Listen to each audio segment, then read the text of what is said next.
falou, né? Essa época era a época que tava tendo muito distúrbio civil, né? Muitos Exatamente. protestos, né? Por civil que nos assiste, que não entende. Não, e a escala de serviço ela era muito apertada, Aham. né? A escala era um por um. Você tinha que cumprir expediente e você tinha que estar a todo momento preparado para algum problema de ordem civil, né? Uhum. Então a gente tinha aos nossos lados o escudo de proteção, capacete, cacetete e muito treinamento de controle de distúrbio civil. Que o GPT enfrentava à época, até por conta das questões políticas, né? Uhum. O grupamento na época tinha uma demanda enorme de faxinas, né? A gente tinha a guarda, né, do 1º Distrito Naval, tinha a guarda da Escola de Guerra Naval, da EGN, nós tínhamos Itamaraty, nós tínhamos o Marcílio Dias, nós tínhamos o monumento aos mortos da Segunda Guerra Mundial, ali no Aterro do Flamengo, e outras faxinas mais, né? Funeral, CDC e a própria rotina do batalhão, do grupamento, né? Uhum. E o grupamento na época, quando eu servi, ele era na Ilha das Cobras, cara. Era Lá numa na quadra, Pedreira, lá lá. na Pedreira. E aí o que acontece? Era do lado do presídio, né? Então, cara, era muito pequeno. Então você tinha ali 4 companhias de fuzileiro, uma companhia de comando de serviço. Então era todo mundo numa quadra. Era uma quadra poliesportiva e ao lado as companhias, que era todo mundo entulhado ali, era muito pequeno. E a demanda era absurda. Então foi bem, bem complexo para mim na época, cara. Caraca, sinistro. E como você falou, né? Essa época era a época que tava tendo muito distúrbio civil, né? Muitos Exatamente. protestos, né? Por civil que nos assiste, que não entende. Não, e a escala de serviço ela era muito apertada, Aham. né? A escala era um por um. Você tinha que cumprir expediente e você tinha que estar a todo momento preparado para algum problema de ordem civil, né? Uhum. Então a gente tinha aos nossos lados o escudo de proteção, capacete, cacetete e muito treinamento de controle de distúrbio civil. E naquela época, né? Tinha aquelas viaturas que eram abertas, né? É, Então, pra carregar, pô, colete, escudo, exatamente. capacete. Aí os caminhões eles eram abertos, né? Era uma frente da tropa voltada para um lado, voltada para o outro. E a gente tinha os tirantes para poder não cair do caminhão. Você tinha que ficar seguro pelas alças de transporte. Você tinha que segurar o 762, que era o nosso armamento à época. Uhum. Mais escudo de CDC, mais capacete, mais IBC completo. E você Ideia. tinha que estar preparado para desembarcar a todo momento, muito rápido, ou ser alvejado por uma pedra, né? Ou por algo do tipo. Então, cara, era missão real o tempo todo. O grupamento, cara, quem serviu nos anos 90, 80, 90 no GPT, cara, tem muita história para contar. Caraca, sinistro. E vem cá, e na tua parte esportiva das artes marciais, tu foi aproveitado de alguma forma no grupamento? Então, por causa dessa questão do treinamento dos distúrbios civis, o grupamento na época, até mesmo pelo capitão, na época, capitão-tenente Mendonça, era o comandante da 2ª companhia, que também era um apaixonado por lutas. Ele viu essa necessidade de nós termos uma referência dentro do CFN para treinarmos. Uhum. E ele contratou à época o Marcos Ruas, que era uma referência no Vale Tudo. Naquela época não tinha essa nomenclatura de MMA, né? Mixed Martial Arts. Era Vale Tudo, não tinha MMA. Era Vale Tudo mesmo. Uhum. E o Marcos, cara, ele e o Rickson, eles eram os atletas mais benquistos e mais agressivos e com mais títulos dentro do Vale Tudo mundial, tá? Então o Marcos Ruas, ele era um cara que ajudava muita gente essa questão de defesa pessoal, né? De self-defense, né? Uhum. Que é muito diferente de luta. Luta possui regras, né? O jiu-jitsu possui regras, o judô possui regras, e o Marcos ele tinha aquela pegada de formar realmente um militar preparado para todo e qualquer tipo de agressão, de lesão, entendeu? Então foram grandes aprendizados. Então, assim, eu aproveitei muito essa época de treinar com o Marcos, já era lutador, mas o Marcos agregou muito para nossa carreira na parte de defesa pessoal. Maneiro, né, cara? Maneiro. E assim, e as artes marciais e o militarismo, ele tá sempre se conectando, Com sempre se certeza. relacionando. O militar, ele necessita, primeiro, ele tem que estar bem preparado fisicamente, né?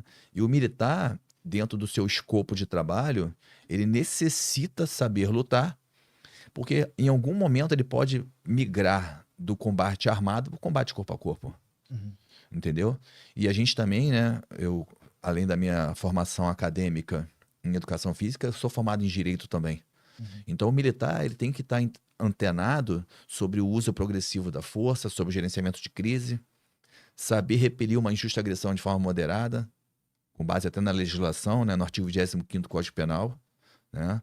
Então, o conceito de legítima defesa, né, repelir uma injusta agressão com meios moderados. Então, se você não tem, por exemplo, noções elementares de técnicas de mobilização, você pode sair de uma esfera culposa para a dolosa. Então, você tem que saber pelo menos o mínimo de como reter um agressor, um infrator, porque ele também tem direitos também. Então, isso é importante. É muito importante. E aí, pô, ali tu pôde auxiliar, né, nessas partes, nos treinamentos. O Marcos... E de certa forma, treinar também, sim, né, cara? Sim. O Marcos, ele me tinha como referência, né, pelo fato de eu já ser lutador. Então, muitas das posições eram feitas comigo ali, né? E quando o Marco ia uma vez por semana no grupamento, e durante o TFM diário, o próprio Capitão Mendonça pedia que eu replicava os movimentos que eram ensinados por ele para o restante das companhias. Então, durante muito tempo, dentro da rotina do GPT, eu lecionava também para os militares que lá estavam. Bacana, já tinha uma função ali de treinador, de mestre. Pô, e era muito legal. E já era faixa preta? Eu não era faixa preta ainda. Porque eu peguei a faixa preta no ano seguinte, eu ainda era marrom, né? Entendi. Porque quando eu cheguei no GPT em 94, né? No final de 94. E eu fiquei ali até 96 antes de ir pra Copesp, né? Antes de ir pra São Paulo, servir em São Paulo. E aí, como é que foi quando você foi movimentado lá pra Copesp? Como é que aconteceu isso? Que normalmente o cara que vai pro GPT é mais difícil, movimentação. Normalmente ele sai pra cursar, né? Exatamente. Como é que foi isso? Então, a Copesp, ela surge dentro do grupamento porque a Marinha, na época, estava construindo o primeiro submarino nuclear dela, né? E a Copesp era o que mesmo? A Copesp era a Coordenadoria de Projetos Especiais da Marinha, que hoje se chama CETENSP, né? Centro de Tecnologia da Marinha de São Paulo. Então, existem dois complexos da CETENSP.